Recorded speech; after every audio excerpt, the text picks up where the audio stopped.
warahmatullahi wabarakatuh. Saya Lani Agustanisi dari Pendidikan Geografi akan menyampaikan materi mengenai 1.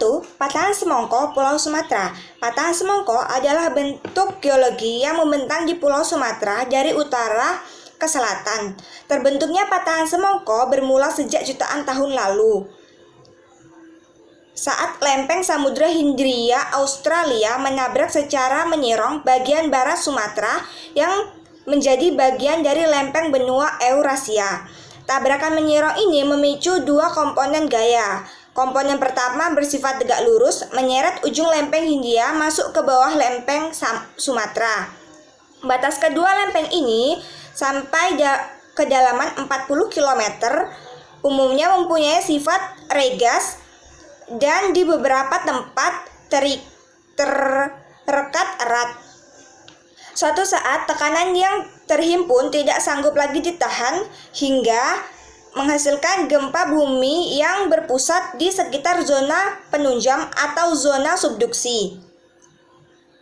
Adapun komponen kedua merupakan gaya horizontal yang sejajar arah palung dan menyeret bagian barat pulau ini ke arah barat laut. Lalu yang kedua, cekungan busur belakang Sumatera. Pulau Sumatera terletak di barat daya dari kontinen Sundaland dan merupakan jalur konvergensi antara lempeng Indo-Australia yang menyusup di sebelah barat lempeng Eurasia. Konvergensi lempeng menghasilkan subduksi sepanjang palung Sunda dan pergerakan lateral mangan dari sistem sesar. Lalu Sumatera dibagi menjadi 5 bagian. Yang pertama Sunda Outer R Right yang berada di batas cekungan For R Sunda dan yang memisahkan dari lereng Trach. Yang kedua cekungan For R Sunda. Yang ketiga cekungan Back R Sumatera. Yang keempat Bukit Barisan. Yang kelima intra area Sumatera. Lalu selanjutnya yaitu perkembangan tektonik Pulau Sumatera.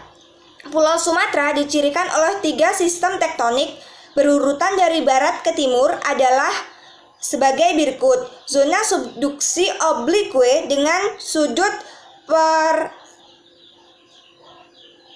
yang landai, sesar Mentawai dan zona sesar besar Sumatera.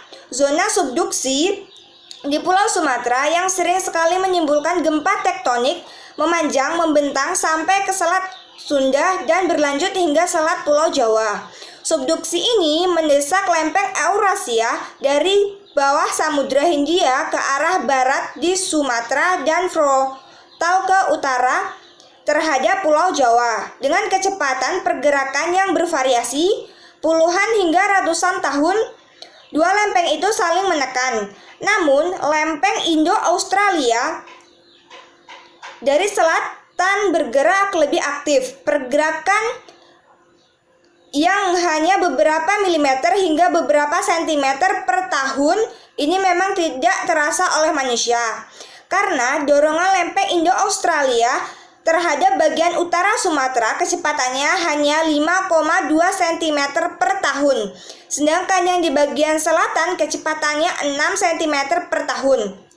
Pergerakan lempeng di daerah barat Sumatera yang miring posisinya ini lebih cepat dibanding dengan penyusupan lempeng di selatan Jawa. Cukup sekian yang dapat saya sampaikan. Kurang dan lebih saya mohon maaf. Assalamualaikum warahmatullahi wabarakatuh.